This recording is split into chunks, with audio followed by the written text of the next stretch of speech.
Olá, pessoal, sejam bem-vindos a mais um encontro. Estamos na terceira parte do Catecismo e hoje iniciaremos para valer a primeira sessão sobre a vocação do homem. Em nome do Pai, do Filho e do Espírito Santo. Amém. Vinde, Espírito Criador, a nossa alma visitai, e enchei os corações com os vossos dons celestiais. Sois chamado intercessor de Deus, excelso dom sem par, uma fonte viva, o fogo, o amor, a unção divina e salutar. Sois doador dos 7 dons, sois poder na mão do Pai. Por ele prometido a nós, por nós seus feitos proclamai. A nossa mente iluminai, qual for os corações enchei de amor. Nossa fraqueza encorajai, qual força eterna e protetor. Nosso inimigo repeli e concedei-nos a vossa paz. Se pela graça nos guiais, o mal deixamos para trás. Ao Pai e ao Filho Salvador, por vós possamos conhecer, que procedeis do seu amor, fazei-nos sempre firmes crer. Amém. Primeira sessão dessa terceira parte do Catecismo, que é a vida em Cristo. Nós havíamos comentado que o Catecismo é estruturado em 4 blocos. Nós poderíamos associar essas 4 realidades, primeiro, ao nosso credo, símbolo dos apóstolos.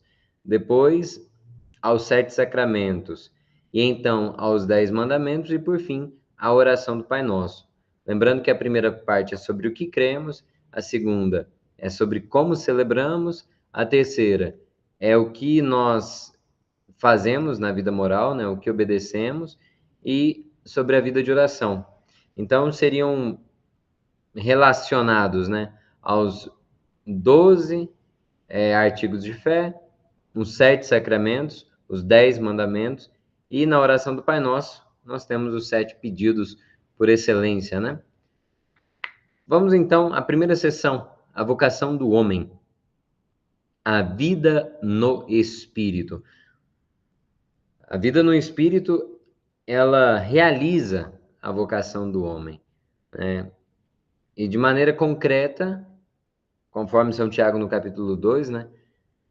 Essa fé, ela se manifesta em obras, né? Então, nós temos aí a caridade e a solidariedade humana. E, por fim, a consciência de que essa vida divina nos concede a salvação. Então, o parágrafo 1699 fala dessas 3 dimensões, né? De que a vocação do homem se realiza nessa comunhão com Deus, se manifesta por meio da caridade e da solidariedade e é concedida de graça como salvação. Vamos ao capítulo 1. Lembrando que o ser humano ele foi chamado por Deus à existência. E depois de ter sido chamado por Deus a existir, ele também foi chamado por Deus a participar da vida divina, a ter comunhão com Deus, ok? É um pouquinho esse o nosso panorama. Capítulo 1, a dignidade da pessoa humana. Lembrando que todo esse bloco terceiro do catecismo trata das dimensões da moral cristã.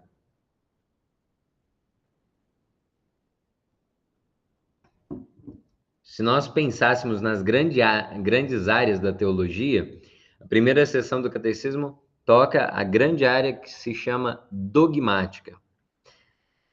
Estuda a doutrina a fundo, né? O segundo bloco trata daquilo que seria a sacramentologia e a liturgia, por assim dizer, né? Um pouco do que é a catequese também. Essa terceira parte passa pelos tópicos de moral cristã, ok? A consciência, pecado, virtude, bioética, esses tópicos. Enquanto que os tópicos relacionados à vida espiritual, à vida de oração, estão relacionados ao último bloco. Pois bem, a dignidade da pessoa humana se fundamenta primeiro na sua origem, enquanto imagem de Deus. E o parágrafo 1700 vale a pena ser lido porque ele faz uma espécie de síntese da estrutura dessa seção do nosso texto, né? A dignidade da pessoa humana se fundamenta em sua criação. a imagem e semelhança de Deus. Artigo 1º. Realiza-se em sua vocação a bem-aventurança divina. Artigo 2º. Cabe ao ser humano a livre iniciativa da sua realização. Artigo 3º. E depois, por seus atos deliberados, a pessoa humana se conforma ou não ao bem prometido por Deus e atestado por sua consciência moral. Artigos 4 e 5, né? 4 e 5. As pessoas humanas se edificam e crescem interiormente, fazem de toda a sua vida sensível e espiritual matéria de crescimento. Artigo 6º. Com a ajuda da graça, crescem na virtude. Nós não fazemos isso sozinhos. Precisamos da ajuda da graça. E evitam o pecado, e se o tiverem cometido, voltam como filho pródigo para a misericórdia do nosso Pai. Artigo 8º. Olha só, aí é o itinerário da vida cristã. Né? Esse 1700 é uma síntese daquilo que é a nossa história, né? Por conta da nossa dignidade, nós fomos chamados a uma vocação de comunhão com Deus, e essa adesão, essa correspondência ao plano de Deus depende da nossa iniciativa, e é porque nós somos pessoas livres que podemos, assim, corresponder a esse amor. Artigo 1º. O homem, imagem de Deus. Lembrando que, então, nós estamos dentro desse capítulo sobre a dignidade da pessoa humana. É claro, pensar na dignidade da pessoa humana nos faz pensar na nossa racionalidade, no fato de sermos sujeitos livres. Nenhum outro ser vivo tem liberdade como nós, a não ser os anjos, né? Somos livres, somos racionais, fomos feitos à imagem de Deus também, conforme a segunda pessoa da Santíssima Trindade, porque o Verbo divino se fez carne, né? São Paulo, no seu texto aos Colossenses, capítulo 1º, versículo 15, ele nos lembra que nós somos imagem de Cristo, imagem do Deus invisível, né? E essa imagem, que em nós havia sido comprometida pelo pecado, ela é restaurada em Jesus Cristo, ok? Então, a nossa perfeição moral nos leva a uma semelhança com Deus, né? Lembrando que fomos feitos à imagem de Deus, e a semelhança se alcança por meio da santidade, né? A imagem de Deus, ela está presente em cada pessoa, sobretudo por encerrarmos em nós uma realidade que é espiritual e imortal, que é a realidade da nossa alma, aquele elemento em nós destinado à eternidade com Deus, né, principalmente. E por meio da razão, o ser humano pode compreender a ordem estabelecida na criação. Sabedoria 13 nos recorda que por meio da obra criada nós podemos chegar ao Criador. 1705, em virtude da alma e dos poderes espirituais de inteligência e vontade, o homem é dotado de liberdade, né? Então, esse quadro, né, é o que nos faz percebermos a imagem de Deus. Vamos pensar o seguinte: o ser humano, ele possui primeiro, ele é constituído de maneira dual, corpo e alma. Não é dualismo, porque para nós não existe oposição entre o corpo e a alma, ok? A Bíblia, quando fala em carne, por exemplo, geralmente está falando da dimensão da alma mais mundana, tá certo? Existe uma oposição entre a alma e a carne, por exemplo, é uma expressão para falar da dimensão mais mundana da nossa alma, aquela apegada a esse mundo. Então, tudo bem, nós temos o corpo e a alma, ok? Complementam-se. Com relação à dimensão espiritual, nós temos inteligência e vontade. A inteligência e a vontade preparam o terreno no qual a liberdade acontece, ok? Isso aqui é a estrutura antropológica que nós já havíamos comentado lá no início do nosso estudo na primeira sessão do Catecismo. Essa articulação de uma dimensão espiritual com inteligência e vontade num terreno de liberdade nos permite corresponder ou não à voz de Deus, né? Isso por meio da nossa razão. Então, existe diante do homem a possibilidade de evitar o mal e fazer o bem. É aqui, no exercício dessa vida moral, em que se manifesta a dignidade humana. No entanto, o ser humano, instigado pelo maligno, desde o início da história, abusou da própria liberdade. Repito, abusou, né? Fazer o mal nunca é ação de liberdade, né? Porque fazer o mal é sempre um mau uso da liberdade, é um abuso da liberdade, né? No entanto, depois que o ser humano ele agiu contra a ordem querida por Deus, ou seja, desde o pecado, e aqui nós temos os capítulos 1 ao 11 do livro do Gênesis para mostrar como que a iniquidade se propagou pela humanidade. Surgiu, desde o primeiro pecado na ordem humana, aquilo que a gente chama de pecado original, surgiu uma desintegração dentro de nós. É por isso que São Paulo vai dizer: eu vejo o bem que quero, mas eu faço o mal que eu não quero. Existe dentro de nós essa divisão, né? Mas, por meio da obra de Cristo, fomos libertos de Satanás e do pecado. E por isso nós dizemos que sua graça, ela restaura aquilo que o pecado tinha destruído em nós. De modo que, por meio da fé em Jesus Cristo, por meio da nossa integração nele, nós não apenas nos tornamos filhos de Deus, como também somos transformados. A palavrinha grega para isso é metanoia.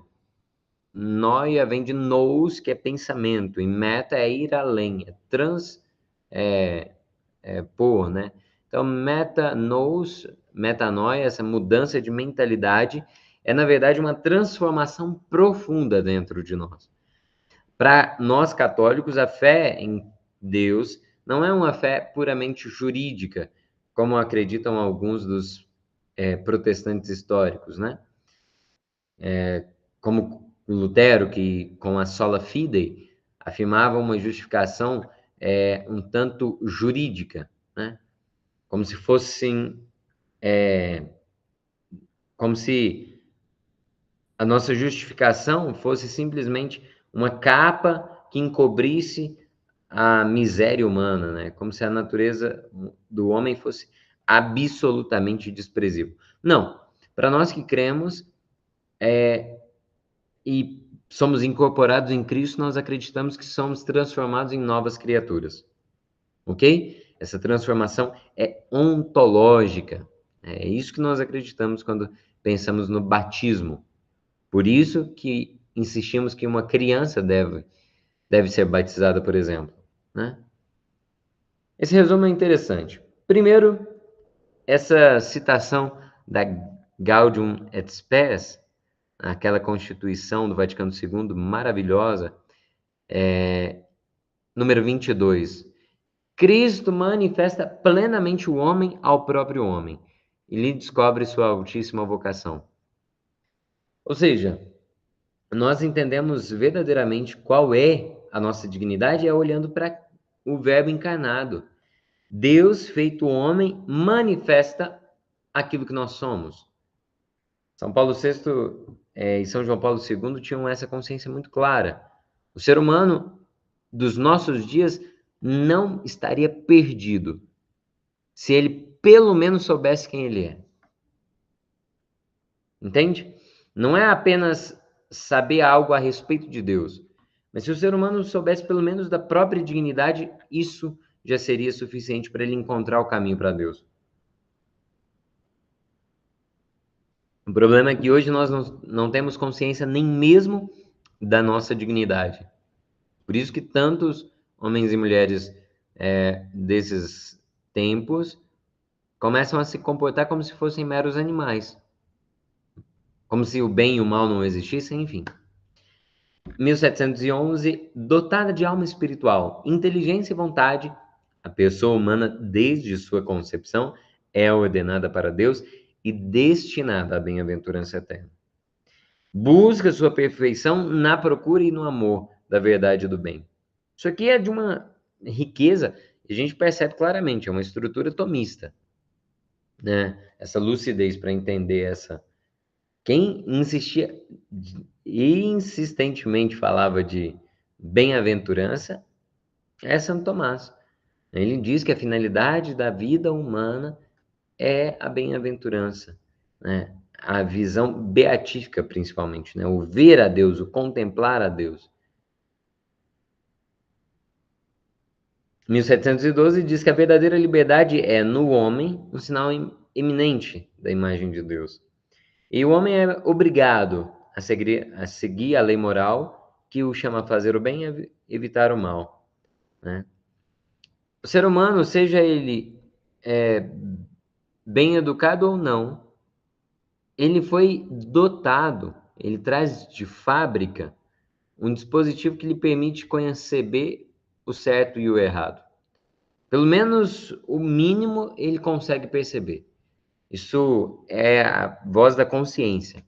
O problema é que uma sociedade, quando ela vai se sucumbindo em vícios, ela começa a ficar insensível. Imagina que a consciência vai ficando como que anestesiada, sabe? Para aquela pessoa que se acostuma com o que é errado, ela perde a capacidade de discernir o bem e o mal. Isso aqui é principalmente uma das marcas do pecado original. Geralmente nós dizemos que essa visão turva, essa confusão entre o certo e o errado, advém da concupiscência. A concupiscência é uma certa tendência ao mal que existe em nós, né? Uma tendência a nos fecharmos, a sermos gananciosos, preguiçosos, enfim. Agora vamos considerar então essa vida nova que Cristo nos oferece através do seu Espírito. No início do Evangelho de Mateus, por exemplo, no Sermão da Montanha, nós temos exatamente o elenco daquele mapa do tesouro, aquele caminho que nos faz chegar a Deus, né? Que é o cerne da pregação de Jesus Cristo. E a gente chama de bem-aventurança. O que que é a bem-aventurança? A bem-aventurança é uma realidade que me aproxima de Deus, que me coloca no. As bem-aventuranças são os trilhos no qual a nossa vida espiritual nos conduz a Deus. Bem-aventurado é aquele que cumpriu o próprio destino. Essa expressão, ela não diz tanto, pelo menos parece que para nós hoje, bem-aventurado é um, como se estivéssemos pintando uma paisagem bonitinha, né, do que é a santidade, né? Como se imaginássemos uma experiência assim, paradisíaca, mas num sentido muito romântico, né? Bem-aventurados os pobres em espírito, os mansos, os aflitos, os que têm fome e sede de justiça. Parece que essas realidades ficaram desgastadas, mas são cerne da pregação de Jesus. São Pier Giorgio Frassati, né, um jovem italiano que foi canonizado há muito pouco tempo, ele é geralmente recordado como um homem das bem-aventuranças. Isso é bonito, porque na vida de qualquer santo nós encontramos essas bem-aventuranças. E elas não indicam uma espécie de performance, não é uma simulação de virtude, é um modo de ser muito autêntico. Olha lá. Bem-aventurados os pobres em espírito, porque deles é o reino de Deus. Bem-aventurados os mansos, porque herdarão a terra. Bem-aventurados os aflitos, porque serão consolados. Bem-aventurados que têm fome e sede de justiça, porque serão saciados. Bem-aventurados os misericordiosos, porque alcançarão misericórdia. Bem-aventurados os puros de coração, porque verão a Deus. Bem-aventurados os que promovem a paz, porque serão chamados filhos de Deus. Bem-aventurados os que são perseguidos por causa da justiça, porque deles é o reino dos céus. Bem-aventurados sois quando vos injuriarem e vos perseguirem, e mentindo disserem todo mal contra vós, por causa de mim. Alegrai-vos e exultai, porque será grande a vossa recompensa no céu. Quem é, por excelência, o bem-aventurado? Jesus. Todas essas atitudes dizem respeito a Jesus. Por isso, São Paulo vai dizer: tende em vós os sentimentos que havia em Cristo Jesus.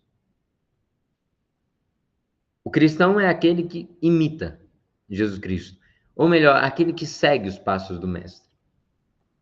Aqui nós encontramos uma carta. Nós deveríamos meditar todos os dias, né? Como tem sido a minha pobreza de espírito? Como tem sido a mansidão? Ou será pelo que eu tenho me afligido, né? Cara, mas ficar aflito não é bom sinal, não. É ser aflito no sentido de não estar conformado com esse mundo, né? Essa fome e sede de justiça não é uma sede do revolucionário, né? Do partidário político, do militante. Não. Fome e sede de justiça é aquele impulso que me tira da inércia, que me faz praticar o bem, a generosidade, a caridade, enfim. Vamos considerar que essas bem-aventuranças, né, que nos unem a Cristo, que nos fazem viver. Olha o tanto que é paradoxal, né? Aqueles que experimentam uma realidade, eles terão uma recompensa oposta, né? Você é aflito, você vai ser consolado. Aqui nós estamos dentro do ambiente da fé. O ar que nós devemos respirar aqui é o ar da fé, de ver a realidade, essas realidades que passam com um olhar de eternidade, né? Enquanto caminhamos entre as coisas que passam, que possamos buscar aquelas que não passam. E buscar as realidades que não passam, a gente chama isso de desejo de felicidade. Eu geralmente inicio minhas palestras com jovens, por exemplo, partindo disso que está dentro do coração deles. Se eu vou falar para criança, para jovem, para adolescente, eu sempre, independente do tema, posso começar por aqui. Quem aqui deseja ser feliz? Levanta a mão. Quem deseja ser muito feliz? Aí eles levantam as duas mãos. O desejo de felicidade, ele tem uma origem divina e foi Deus que inscreveu isso no nosso coração. É assim que ele nos atrai para si. Porque só ele pode nos satisfazer. No entanto, o ser humano dos nossos tempos é como aquela pessoa que busca no túmulo aquele que está vivo. A nossa sociedade busca a felicidade onde ela não pode ser encontrada. É como se buscássemos entre os mortos aquele que está vivo. O que eu quero dizer é o seguinte, ou melhor, Santo Agostinho, ele considerava que não existe o mal em si. Ele dizia que o mal moral é a escolha de um bem inferior. Imagina que alguém te oferecesse R$ 1 milhão ou um carrinho de esterco. O carrinho de esterco pode até ser um bem para alguém que está fazendo uma horta, né? E vai plantar alguma verdura, alguma hortaliça. Mas se você estivesse entre escolher um carrinho de esterco e escolher R$ 1 milhão, é evidente que se você não escolher R$ 1 milhão, você fez um péssimo negócio. Nós dizemos que isso seria um mal.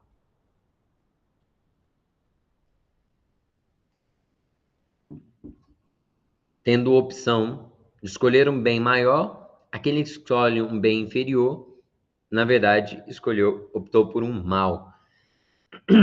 A juventude, por exemplo, poderia se realizar plenamente numa vida com Deus, mas prefere se perder na busca de prazeres.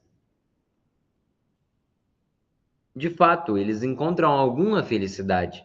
No entanto, é uma felicidade passageira, ilusória, humilhante e degradante muitas vezes.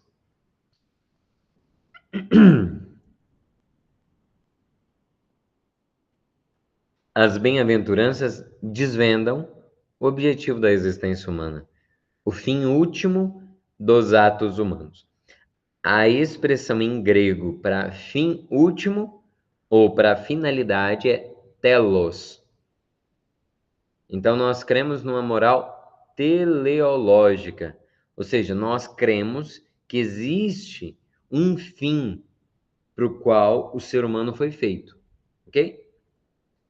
Não é uma compreensão utilitarista ou materialista da realidade que nos convence, mas uma visão de uma finalidade. Então, a bem-aventurança cristã, ela consiste nessa comunhão com Deus, né? Em entrar no repouso divino, né? Em nos deleitarmos com a presença de Deus. E aqui nós entendemos o porquê de estarmos no mundo. Aqui no 1721, uma expressão clássica do catecismo, né? Deus nos colocou no mundo para conhecê-lo, servi-lo e amá-lo, e assim chegar ao paraíso. Conhecer, servir e amar. Assim, a bem-aventurança nos faz participar da natureza divina e da vida eterna.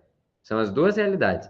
Existe a deificação, tema que a gente já citou várias vezes, e a participação na vida divina. Então, é uma realidade, a bem-aventurança, é uma realidade que ultrapassa a inteligência e as forças exclusivamente humanas, né? Pelágio, né, é um herege que precisou ser combatido por Santo Agostinho. Porque para Pelágio, a natureza humana ela era tão boa, mas tão boa que ele dizia que o ser humano, por si só, ele é capaz de conquistar o bem, de exercer atos de bondade. Ele falava, não, a graça de Deus que ele nos concedeu é a liberdade que ele nos deu. Mas agora, um ser humano tão bem feito por Deus, ele pode, pelas próprias forças, alcançar, né, a salvação. Mas a gente sabe que isso não é verdade. A gente sabe que o ser humano necessita do socorro da graça divina. O último trecho do 1622 diz: devido ao seu amor e sua bondade para com os homens e sua onipotência, Deus chega a conceder àqueles que o amam o privilégio de o vê-lo, pois aquilo que é impossível aos homens é possível para Deus. E por isso, a bem-aventurança nos impele a escolhas morais que verdadeiramente nos aproximem de Deus. Nós não podemos buscar a felicidade em realidades puramente terrenas, né? Deixando que o nosso coração se torne apegado a esses bens passageiros, né? Devemos buscar aquilo que não passa. Por isso, parágrafo 1724 vai recordar que os 10 mandamentos, o Sermão da Montanha, a catequese dos apóstolos, né, descrevem esses caminhos que nos levam ao reino dos céus. Então, temos aí um resumo sobre a verdade sobrenatural, que é a graça de Deus, que nos conduz à plena felicidade e cujo caminho são as bem-aventuranças. Podemos considerar agora a dimensão da liberdade, né? Como eu dizia, a liberdade ela só existe porque o homem possui uma razão e uma vontade.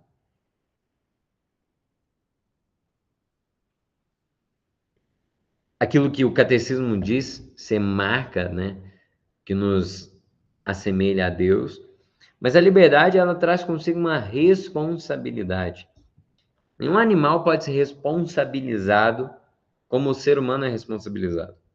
Quando um animal ele comete alguma coisa que para nós é o mal, um cachorro que morde uma criança, por exemplo.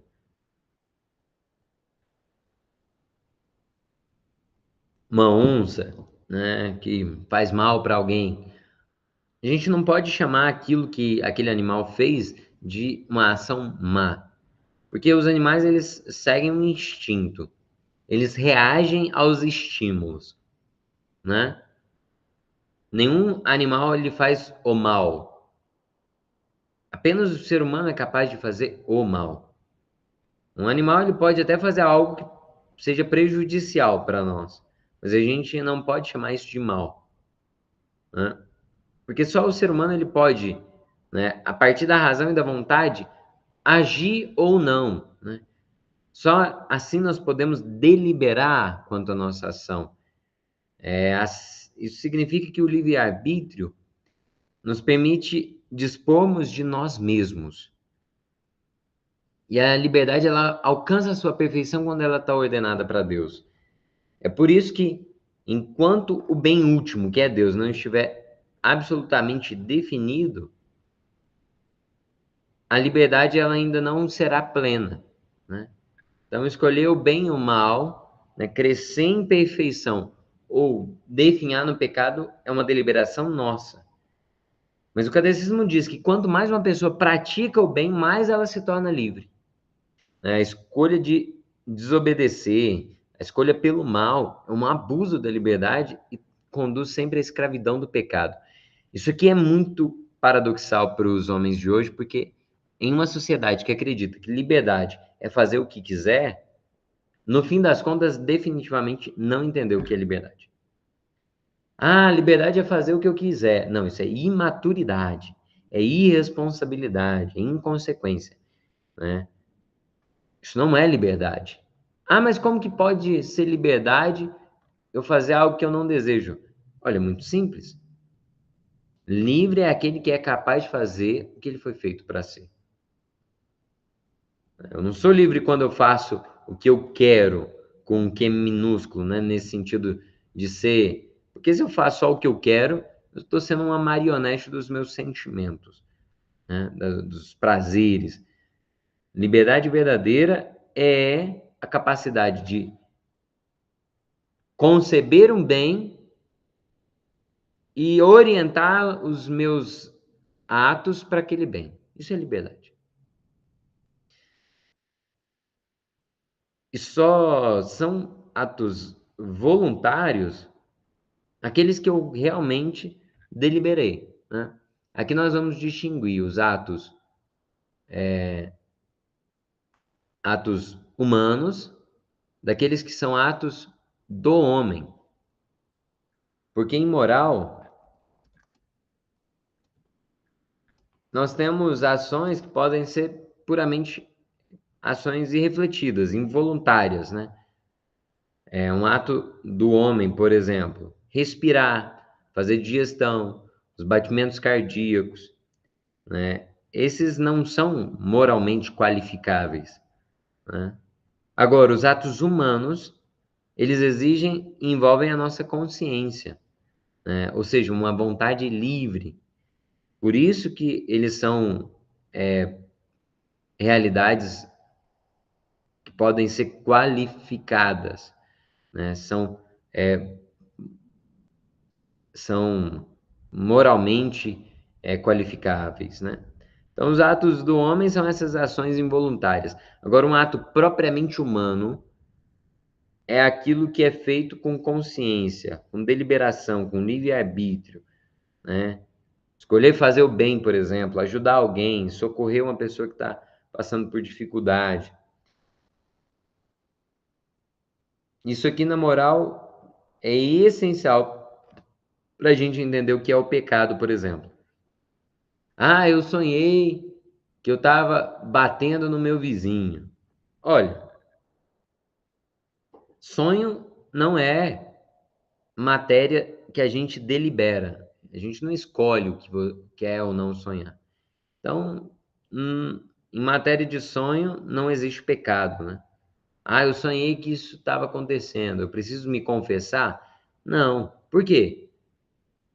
Porque só é um ato bom ou mal aquele ato que eu delibero, ok?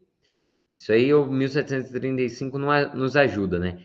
A imputabilidade, ou seja, a possibilidade de imputar alguém, de colocar na conta de alguém um ato, né, ou de responsabilizar alguém, só vem de atos voluntários, né?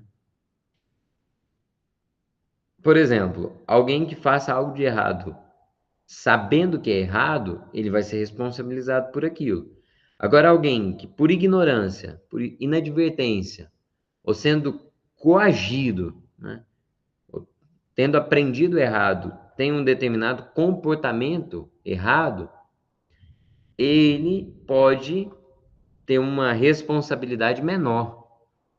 Dito de outro modo, a criança que brincando com uma faca dá uma facada no coleguinha, não tem responsabilidade sobre aquele ato. Uma criança de uns 5 anos, por exemplo, de 4 anos, ela não tem plena consciência do que aquilo significa. Agora, um adulto de 25 anos que faça o mal para alguém, sim, já tem plena consciência e responsabilidade. Por isso, 1736 diz que todo ato diretamente querido é imputável ao seu autor, né? Agora, uma ação ela pode ser indiretamente voluntária, né? Quando resulta de uma negligência, quando alguma coisa que deveríamos saber ou fazer, né? Quando é alguma coisa. Por exemplo, um paciente está hospitalizado e acaba tendo uma complicação lá no tratamento. O médico pode não ter feito nada de ruim para o paciente, mas se ele foi negligente, por exemplo, ele tem uma parcela de culpa, né? Então, o ator do ato moral é aquele que não apenas realizou, mas desejou realizar um determinado ato.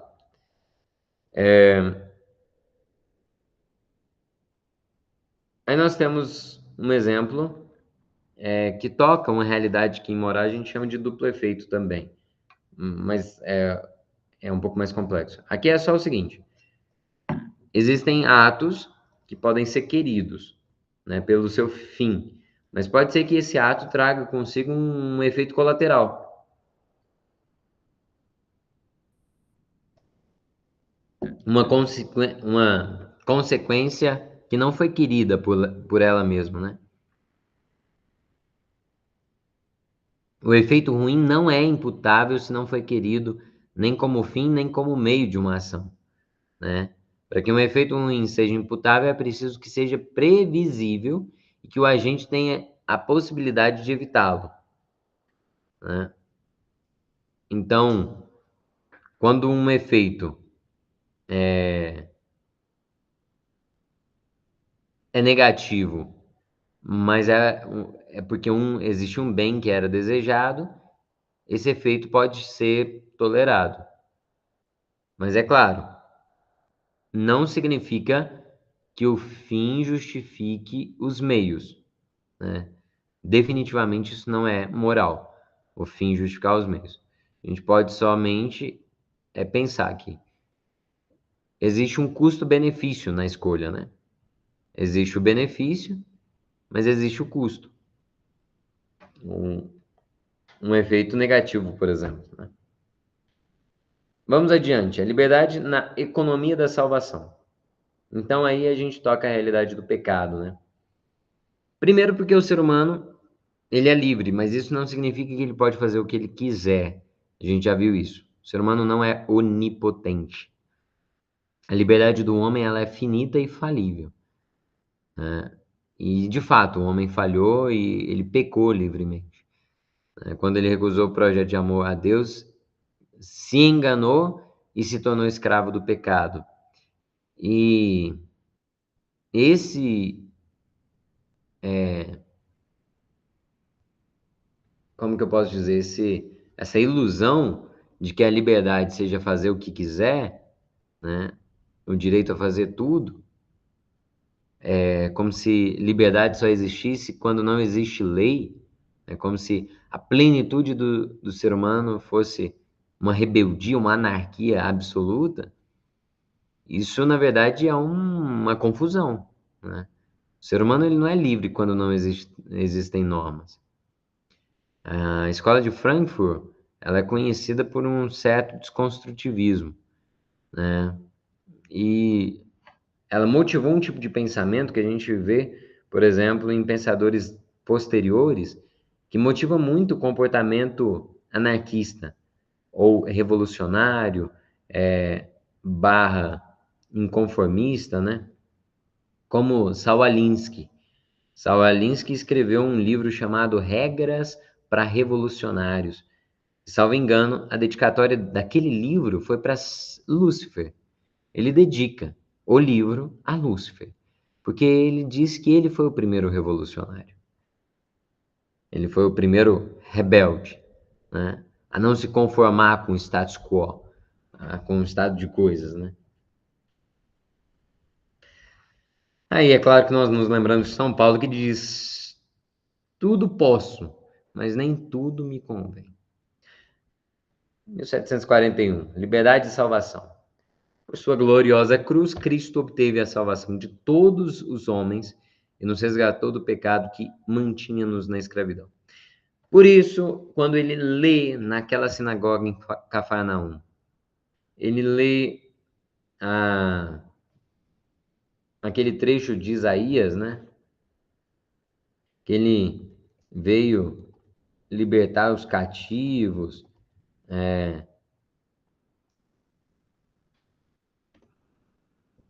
Isaías, ele na verdade faz aquela leitura e São Lucas que nos traz aquela passagem, né? Lucas 4:8, ele diz: O Senhor está sobre mim porque me ungiu para levar a boa nova aos pobres, me enviou para proclamar a liberdade aos presos, a recuperação da vista aos cegos, para libertar os oprimidos e proclamar o ano da graça do Senhor. Essa passagem, ela descreve exatamente a condição da humanidade decaída. Nós é que estamos oprimidos, à sombra da morte, escravizados do pecado, cegos para a vontade de Deus. Somos nós que precisamos, somos nós os pobres que não temos mais a graça de Deus. Então, Cristo ele nos resgata e nos concede essa libertação.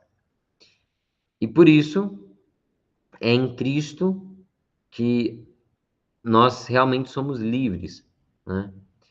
Como São Paulo diz, né? Gálatas 5:1, foi para a liberdade que Cristo nos libertou. E por isso que nós devemos nos render a essa ação de Deus, a essa graça divina, para que a liberdade em nós ela seja plena, né?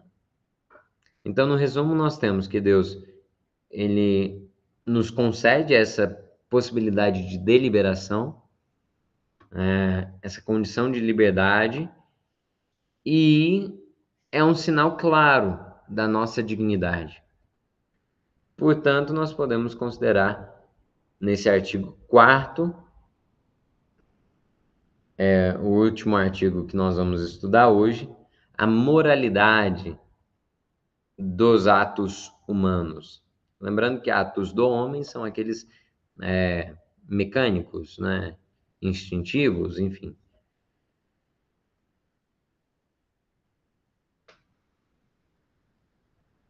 Agora, com relação à moralidade dos atos, nós temos o seguinte: já que o ser humano é livre, ele é dotado dessa faculdade, né, de fazer o bem e evitar o mal. E quando ele é senhor de si, quando ele tem autodomínio, autocontrole, ele pode ser ainda melhor, né? O catecismo nos apresenta 3 fontes de moralidade. Primeiro, o objeto escolhido, ou seja, a finalidade, né? Ou melhor, objeto não. O objeto escolhido, agora sim, a finalidade, ou seja, a intenção, e a circunstância da ação, né? Então, objeto, intenção, que aí sim é a finalidade, e a circunstância. Esses 3 elementos é que vão estruturar um ato humano. O objeto é o bem para o qual se dirige a vontade.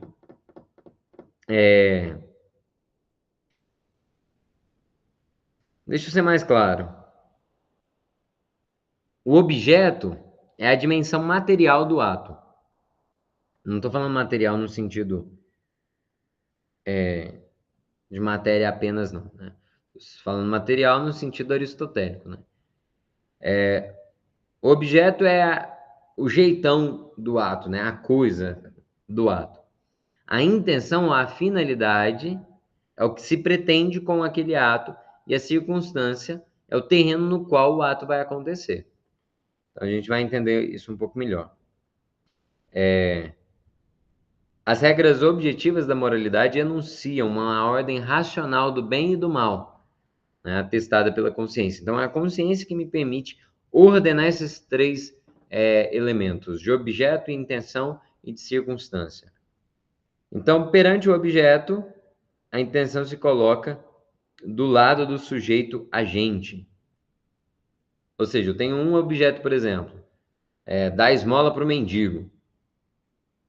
Esse é o objeto. Qual que pode ser a minha intenção da esmola para o mendigo? Ah, eu estou fazendo isso para desencargo de consciência. Eu estou fazendo isso porque eu quero ser visto pelos outros, por vanglória, né? Ah, não. A intenção de fazer, né, o objeto dar esmola para o mendigo é por amor a Jesus Cristo. Ah, eu estou dando esmola, mas em qual circunstância? No momento em que tem um monte de gente me vendo ou no momento em que eu estou sozinho? Ah, não, qual que é a circunstância? É uma hora que eu tô com a carteira cheia de dinheiro ou é num momento que eu só tenho uma nota de 10 reais e mais nada? Entende? Então, o objeto, a intenção e a circunstância. Pelo fato de ater-se à fonte voluntária da ação e determiná-la pelo objeto, a intenção é um elemento essencial na qualificação da ação moral. A finalidade é o primeiro termo desse objetivo, né? É a intenção que move a vontade na direção do objeto.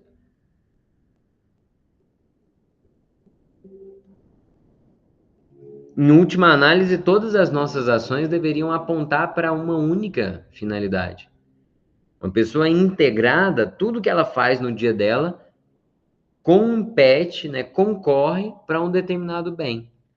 Agora, uma pessoa desintegrada, não. Ela vai perder energia, dissipar energia fazendo um monte de coisa contraditória, né? Então, eu tenho um objeto. Eu tô, vamos pensar, um objeto que pode ser paradoxal. Eu estou fazendo jejum, por exemplo. O objeto parece ser bom, mas qual que é a intenção? Ah, eu estou fazendo jejum para ficar para ter moral com Deus. Estou fazendo jejum para não estar devendo nada para Deus, né? Para que eu possa ficar com a consciência tranquila. Não, mas peraí. Ah, eu estou fazendo jejum em qual circunstância? Ah, na circunstância em que eu podia estar comendo uma lasanha ou um churrasco e eu escolhi fazer o jejum. Pronto. Objeto, intenção e circunstância. Perfeito? 1753. Uma intenção boa não torna bom nem justo um comportamento desordenado em si mesmo. Os fins não justificam os meios. Inclusive, uma intenção pode até degenerar um ato bom, lembra? Eu não falei de dar esmola para o mendigo? Isso é bom. Mas se eu estiver fazendo isso por vanglória, é péssimo, né? Tá aí o exemplo. Por que que tá aí esse exemplo? Interessante, né? O que a gente sempre escuta naquele adágio, né? De boa intenção, o inferno ele tá cheio. O relativismo moderno ele segue com essa bandeira. Ah, o que vale é o amor, né? O que importa é ter um bom coração. Ah, fulano não está na igreja, mas ele é uma boa pessoa. Não, mas vamos com calma, né? Quem disse que é só isso que importa? Não tem que fazer mais nada? E quem disse que é bom de verdade? A gente escuta isso muito. Ah, muito melhor a pessoa ser boa fora da igreja do que estar na igreja e ser um crápula, né? Isso aí é pensamento relativista. Porque, ah, é ótimo, né? A pessoa que. Vocês percebem, né? Como que é falaciosa essa. É evidente que uma pessoa que está dentro da igreja, mas está com a vida completamente é, desordenada, ela tem que mudar de vida. Mas a pessoa que está fora da igreja também, né? Isso aqui não significa que nós estamos fazendo proselitismo ou simplesmente com moralismo. Pelo amor de Deus, não é nada disso. É que o ser humano ele foi feito para conhecer, servir e amar a Deus. Ah, não, ele fez muita caridade na vida dele. Não, isso é visão de espírita, né? O sujeito que acha que com filantropia eu vou purificar a minha alma e fazendo boa ação por mim mesmo eu vou chegar no céu, ele está achando que o céu é repartição pública, né? Não é assim que funciona. E por fim, as circunstâncias, né? Que elas estão incluídas ali na estrutura do ato moral, mas só que é um elemento secundário, né? Uma circunstância pode agravar ou diminuir a bondade, né? Ou a maldade de um ato.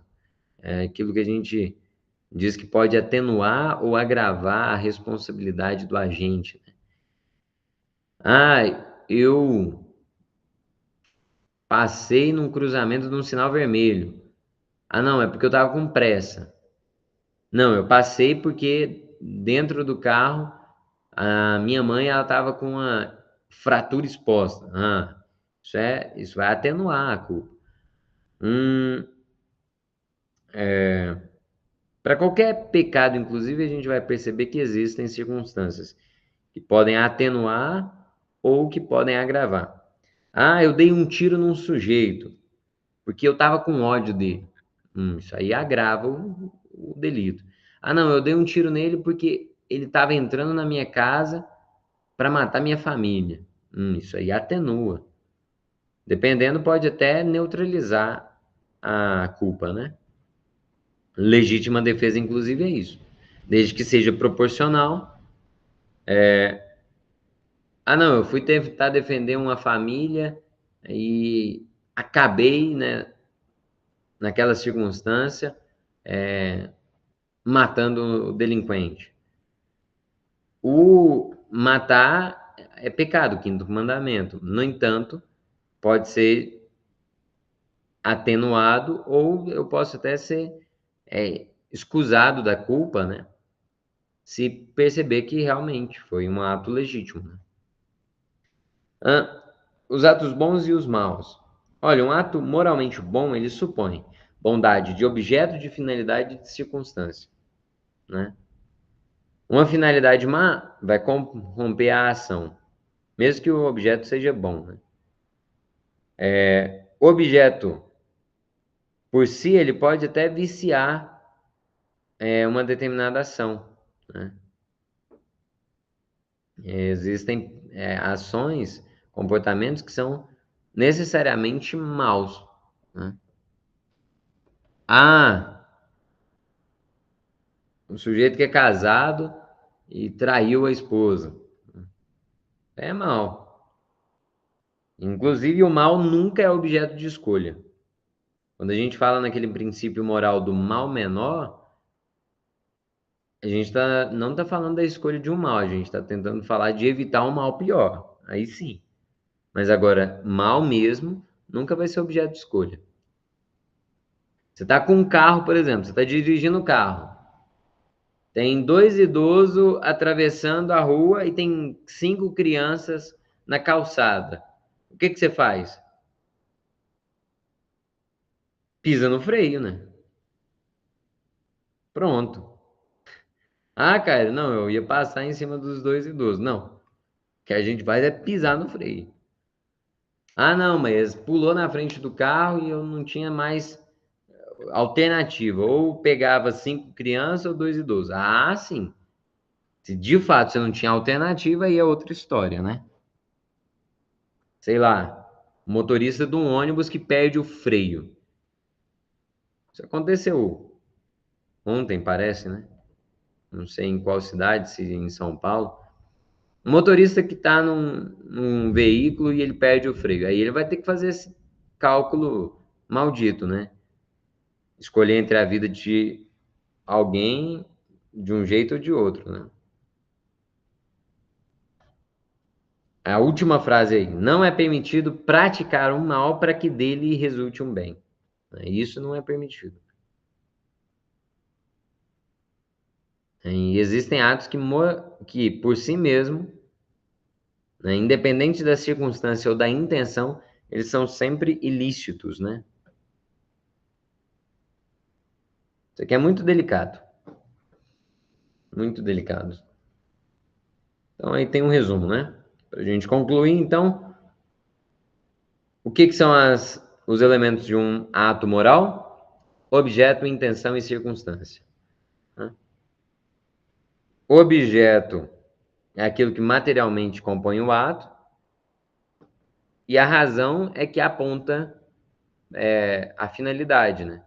Lembrando que os fins não justificam os meios e que não é permitido fazer um mal para daí resultar um bem, né? Por isso que um ato moralmente bom ele depende do objeto, da intenção e da circunstância boa. Não basta a intenção ser boa. E aqui a gente conclui o nosso estudo de hoje.